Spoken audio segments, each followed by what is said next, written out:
नमस्कार, आप देख रहे हैं मीडिया छत्तीसगढ़। तारीख 5 जनवरी 2026, दिन सोमवार और हिंदी पंचांग के अनुसार द्वितीय। तो चलिए आज की खबरों पर नजर डालेंगे। उससे पहले आपने इस वीडियो को लाइक और चैनल को सब्सक्राइब नहीं किया तो लाइक और सब्सक्राइब जरूर करें। रायपुर में 5 लाख की स्टूडेंट एक साथ गाएंगे वंदे मातरम। राष्ट्रगीत की 150वीं वर्षगांठ पर सुभाष से स्टेडियम में कार्यक्रम। हेलीकॉप्टर से होगी फूलों की वर्षा। राष्ट्रगीत वंदे मातरम की 150वीं वर्षगांठ के अवसर पर रायपुर में ऐतिहासिक आयोजन होने जा रहा है। 15 जनवरी दोपहर 12:55 पर सुभाष स्टेडियम में करीब 5 लाख विद्यार्थी और युवा एक साथ एक ही समय पर सामूहिक रूप से वंदे मातरम का गायन करेंगे। इस आयोजन में रायपुर लोकसभा क्षेत्र के 3000 से अधिक स्कूल और कॉलेज के छात्र छात्राएं शामिल होंगे। आयोजन के दौरान देशभक्ति से ओतप्रोत रंगारंग सांस्कृतिक कार्यक्रम भी प्रस्तुत किए जाएंगे। विशेष आकर्षण के रूप में राष्ट्रगीत के सामूहिक गायन के समय हेलीकॉप्टर से फूलों की वर्षा की जाएगी।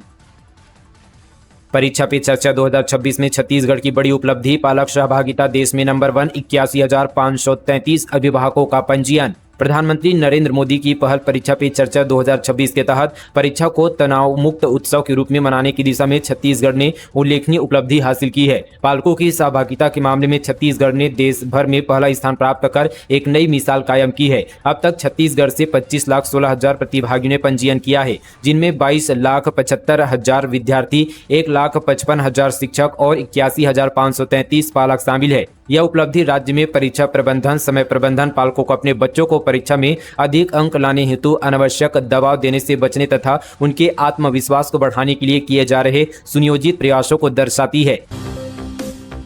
इंदौर जैसी घटना से रायपुर को बचाना। एक्टिव हुए विधायक और महापौर। 5 घंटे पसीना बहाया। खारून को प्रदूषण मुक्त बनाने का मास्टर प्लान। राजधानी रायपुर को स्वच्छता और सुनियोजित विकास के मामले में इंदौर की तर्ज पर विकसित करने की काबिलियत तेज हो गई है। रायपुर पश्चिम विधायक व पूर्व कैबिनेट मंत्री राजेश मुनात, महापौर मीनल चौबे और निगम आयुक्त विश्वद्वीप ने बीते दिन लगातार 5 घंटे फील्ड पर रहकर शहर की ड्रेनेज व्यवस्था और डंपिंग यार्ड का निरीक्षण किया। विधायक मुनात ने स्पष्ट निर्देश दिए कि ऐसी ठोस कार्य योजना बनाई जाए जिससे शहर के नालों का एक बूंद गंदा पानी भी खारून नदी में न मिले।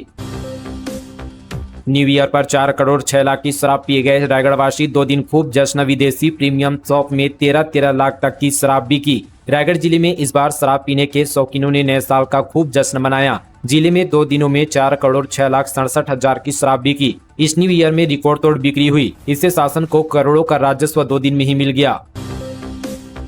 बिलासपुर में इंदौर जैसा हाल। नालियों में डूबी पाइपलाइन ने 59 वार्डों में मलमूत्र मिश्रित पानी सप्लाई की आशंका। पेयजल में मलमूत्र मिश्रित धीमा जहर लोगों को बीमार कर रहा है। मध्य प्रदेश के इंदौर नगर निगम क्षेत्र में उल्टी दस्त से 16 लोगों की मौत का मामला सामने आने के बाद बिलासपुर की स्थिति भी गंभीर मानी जा रही है। शहर में अब भी यहाँ पर 267 स्थानों पर पेयजल पाइपलाइनें नालियों और नालों के बीच से होकर गुजर रही है। सर्वेक्षण में यह पाया गया था कि 59 वार्डों में पाइपलाइनें नालियों में डूबी हुई है, जिससे मलमूत्र युक्त गंदे पानी की सप्लाई और डायरिया फैलने की आशंका बनी रहती है। तालापारा और तारबहार क्षेत्र में पहले भी दूषित पानी के कारण उल्टी दस्त की शिकायतें सामने आ चुकी है। जयपुर में लहराएगा बस्तर का परचम। राष्ट्रीय मंच पर छत्तीसगढ़ की बेटी की धमाकेदार एंट्री। जूनियर मिस इंडिया में बनी टॉप फाइनलिस्ट। बस्तर की धरती एक बार फिर राष्ट्रीय मंच पर अपनी प्रतिभा का परचम लहराने जा रही है। छत्तीसगढ़ की होनहार वन बेटी पंक्ति बेतकर ने कम उम्र में वह मुकाम हासिल कर लिया जिस पर बड़े बड़े सपने देखने वाले भी गर्व करे। वर्ष 2025 में राज्य और राष्ट्रीय स्तर पर 4 खिताब जीतकर बस्तर और छत्तीसगढ़ का नाम रोशन करने वाली यह प्रतिभा अब वर्ष 2026 की शुरुआत में देश की सबसे प्रतिष्ठित बाल सौंदर्य प्रतियोगिता जूनियर मिस इंडिया में शिरकत करने जयपुर रवाना हो रही है।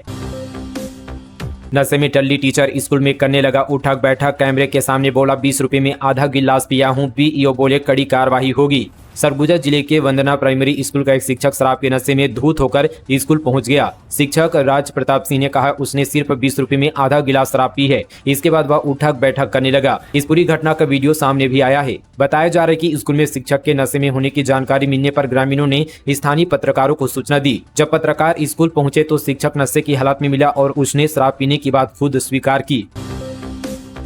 धार्मिक नगरी शिवरीनारायण में पॉलीथीन पर बैन। कलेक्टर एसपी ने लगाया झाड़ू, ली स्वच्छता की शपथ। जांजगीर चांपा जिले के प्रसिद्ध धार्मिक नगरी शिवरीनारायण को पर्यटन के क्षेत्र में आगे बढ़ाने के लिए जिला प्रशासन करोड़ों रुपए खर्च कर रहा है। अब प्रशासन ने जन भागीदारी पर भी जोर दिया है। इसी कड़ी में माता सबरी धाम को स्वच्छ, सुंदर और प्रदूषण मुक्त बनाने के लिए सबरी कार सेवा शुरू की गई है। कलेक्टर और एसपी ने भी स्वच्छता सेनानियों के साथ मिलकर घाटों में झाड़ू लगाकर लोगों को स्वच्छता का संदेश दिया।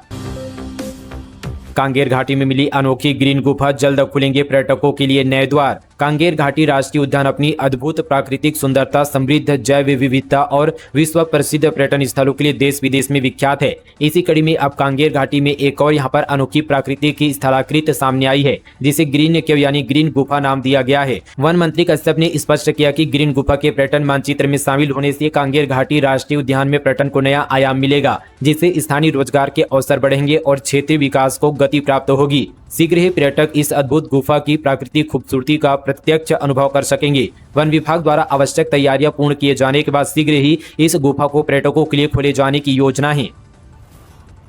छत्तीसगढ़ को मिले 34 स्पेशलिस्ट डॉक्टर, मरीजों को मिलेगा अब तत्काल इलाज। सरगुजा संभाग में आदिवासी समाज की संख्या सबसे ज्यादा है। गरीबी की वजह से कई लोगों को समय पर इलाज मुहैया नहीं हो पाता। डॉक्टरों की कमी के चलते भी कई बार सरकारी अस्पतालों में मरीजों को भटकना पड़ता है, लेकिन अब इन तमाम दिक्कतों का अंत होने वाला है। छत्तीसगढ़ को एक साथ 34 स्पेशलिस्ट डॉक्टर मिलने वाले हैं। खेलो इंडिया ट्राइबल्स गेम्स चयन ट्रायल 6 से 8 जनवरी तक रायपुर और बिलासपुर में होंगे। ऑनलाइन ऑफलाइन पंजीयन कर सकते हैं खिलाड़ी। छत्तीसगढ़ में खेलो इंडिया नेशनल ट्राइबल गेम्स के लिए टीमों के चयन के लिए ट्रायल 6 से 8 जनवरी तक रायपुर और बिलासपुर में आयोजित किए जाएंगे। रायपुर में वेट लिफ्टिंग, कुश्ती, फुटबॉल और हॉकी खिलाड़ियों का चयन होगा, जबकि तीरंदाजी, एथलेटिक्स और तैराकी के ट्रायल बिलासपुर में आयोजित किए जाएंगे। देश में पहली बार छत्तीसगढ़ की मेजबानी में हो रहे नेशनल ट्राइबल गेम में कुल 7 खेल शामिल किए गए हैं। इच्छुक खिलाड़ी चयन ट्रायल संबंधी जानकारी के लिए वेबसाइट www.sportsy.cg.government.in के माध्यम से प्राप्त कर सकते हैं। इस वेबसाइट का लिंक नीचे डिस्क्रिप्शन पर भी दिया गया है। छत्तीसगढ़ के अचानक कमार टाइगर रिजर्व में फायरिंग, 3 आरोपी गिरफ्तार। मुंगेली के अचानक कमार टाइगर रिजर्व में बंदूकधारी युवकों ने फायरिंग की। उसके बाद इसका वीडियो बनाकर सोशल मीडिया पर वायरल कर दिया। इस केस में अचानक कमार टाइगर रिजर्व प्रबंधन की और वन विभाग ने बड़ी कार्रवाई की। 3 युवकों को गिरफ्तार किया गया है, जबकि एक युवक फरार बताया जा रहा है। फायरिंग की यह घटना 5 दिन पुरानी है। 2025 में 15,885 एफआईआर, हत्या के 90 मामले, साइबर ठगी में 11 करोड़ होल्डर, ट्रैफिक जुर्माने से 14 करोड़ 32 लाख रुपए की वसूली। एसएसपी ने पेश किया पूरा क्राइम रिपोर्ट कार्ड। छत्तीसगढ़ की राजधानी रायपुर में वर्ष 2025 की कानून व्यवस्था और अपराध नियंत्रण की स्थिति पर रायपुर पुलिस ने विस्तृत आंकड़े जारी किए हैं, जिन्हें प्रेस कॉन्फ्रेंस में एसएसपी डॉक्टर लाल उमेशी ने प्रस्तुत किया। आंकड़ों के मुताबिक 2025 में कुल 15,885 एफआईआर दर्ज की गई है, जो 2024 की 17,703 के मुकाबले कम है, यानी कुल अपराधों में गिरावट आई है। हालांकि हत्या के 90 मामले दर्ज हुए हैं, जिनमें 85 का खुलासा कर 167 आरोपियों को गिरफ्तार किया गया है। वहीं हत्या के प्रयास के 97 मामलों में 213 गिरफ्तारियां हुई हैं। औसत हर 4 दिन में एक हत्या जैसी स्थिति चिंता बढ़ाती है। डकैत के साथ लूट के 71 और चोरी के 1442 मामले सामने आए हैं, जिनमें पिछले साल की तुलना में कमी दिखी है। कोंडागांव शहर से सटे इलाके में चीतल की मौजूदगी, वन्यजीव गतिविधियों के बढ़ने का संकेत। वन विभाग ने इलाके में निगरानी बढ़ाई। कोंडागांव शहर से सटे इलाके में एक चीतल देखा गया है। नववर्ष की शुरुआत में सामने आई एक तस्वीर को वन्यजीव संरक्षण के लिहाज से सुखद और उत्साहजनक माना जा रहा है। चीतल की मौजूदगी ने क्षेत्र में कौतूहल और उत्सुकता का माहौल बना दिया है। देर रात एटीएम उखाड़ने की कोशिश, जसपुर पुलिस की गश्त से टली बड़ी साजिश, पथराव करते हुए भागे आरोपी। जसपुर जिले में एटीएम लूटने की बड़ी साजिश को पुलिस ने नाकाम कर दिया। कुनकुरी क्षेत्र में नेशनल हाईवे 43 पर स्थित पंजाब नेशनल बैंक के एटीएम को उखाड़कर ले जाने की कोशिश की जा रही थी। जसपुर पुलिस बीती रात समय रहते वहां पहुंची, जिसके बाद आरोपी पथराव करते हुए भाग निकले। जानकारी के मुताबिक रात लगभग 1 से 2 बजे के बीच अज्ञात बदमाश एक पिकअप वाहन में सवार होकर कुनकुरी स्थित पीएनबी एटीएम बूथ पहुंचे। वारदात से पहले आरोपियों ने सीसीटीवी कैमरे पर स्प्रे कर उसे बंद कर दिया। इसके बाद एटीएम मशीन को रस्सी से बांधा गया और पिकअप वाहन से खींचते हुए उखाड़ने का प्रयास किया गया।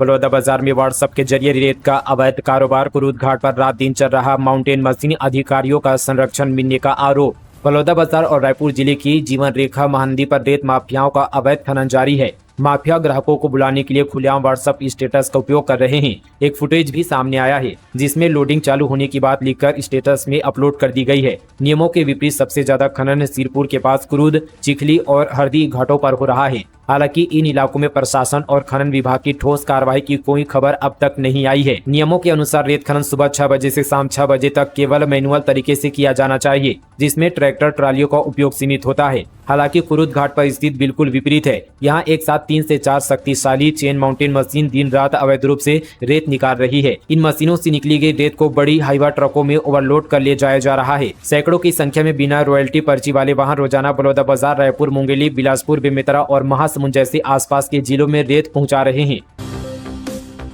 छत्तीसगढ़ में ठंड का असर कमजोर, 4 दिन बाद बदलेगा मिजाज। प्रदेश में जनवरी की शुरुआत में ठंड का असर कमजोर पड़ता नजर आ रहा है। राजधानी रायपुर सहित अधिकांश जिलों में दिन और रात दोनों के तापमान सामान्य रूप से ऊपर दर्ज किए गए हैं। रायपुर में अधिकतम तापमान 28.3 डिग्री सेल्सियस रहा, जो सामान्य से 0.9 डिग्री अधिक है। वहीं न्यूनतम तापमान 15.9 डिग्री दर्ज किया गया है, जो सामान्य से 2.6 डिग्री ज्यादा रहा। इससे सुबह शाम की ठंड में कमी महसूस की गई है।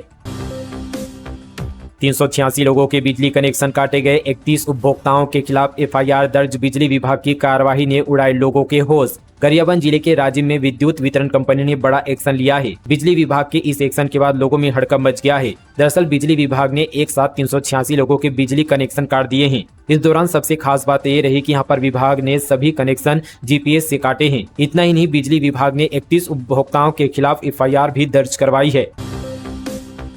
तमिलनाडु पुडुचेरी के चेयरपर्सन बने टीएस सिंहदेव। आगामी विधानसभा चुनाव के चलते टीएस सिंहदेव को बड़ी जिम्मेदारी, कांग्रेस ने स्क्रीनिंग कमेटी का किया ऐलान। अखिल भारतीय राष्ट्रीय कांग्रेस ने आगामी विधानसभा चुनाव को देखते हुए कई राज्यों की स्क्रीनिंग कमेटी की घोषणा की है। इसमें छत्तीसगढ़ के पूर्व उप मुख्यमंत्री टीएस सिंहदेव को बड़ी जिम्मेदारी सौंपी गई है। उन्हें तमिलनाडु और पुडुचेरी के लिए स्क्रीनिंग कमेटी का चेयरपर्सन बनाया गया है। साल 2026 में तमिलनाडु, केरल, असम, पुडुचेरी और पश्चिम बंगाल में विधानसभा चुनाव होने हैं। इसे लेकर कांग्रेस ने अभी से संगठनात्मक तैयारी शुरू कर दी है। इसी कड़ी में पार्टी ने उम्मीदवार चयन की अहम प्रक्रिया के लिए स्क्रीनिंग कमेटियों का गठन किया है और वरिष्ठ नेताओं को जिम्मेदारी दी गई है।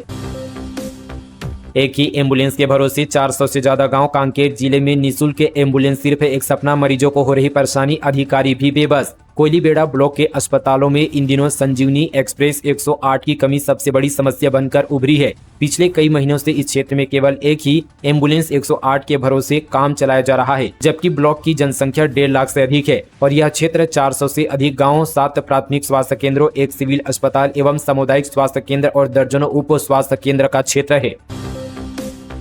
किसान के बेटे का कमाल, 15 साल की उम्र में नेशनल लेवल पर जीता सिल्वर मेडल। आत्मविश्वास, कड़ी मेहनत और दृढ़ संकल्प के साथ अगर कोई काम किया जाए तो उसका नतीजा हमेशा पॉजिटिव निकलता है, क्योंकि इस पर भी उसी की मदद करता है जो अपनी मदद खुद करता है। दरअसल सरगुजा जिले के मैनपाट के खिलाड़ी ओम यादव ने खेल के मैदान में कड़ी मेहनत की, जिसका नतीजा ये हुआ कि वे आज यहाँ पर राष्ट्रीय स्तर के खिलाड़ियों में शुमार हो चुके हैं। नेटबॉल के खेल में ओम यादव ने नेशनल लेवल पर सिल्वर मेडल जीता और साबित कर दिया कि हुनर पैसों की मोहताज नहीं होती, मौकों की मोहताज होती है।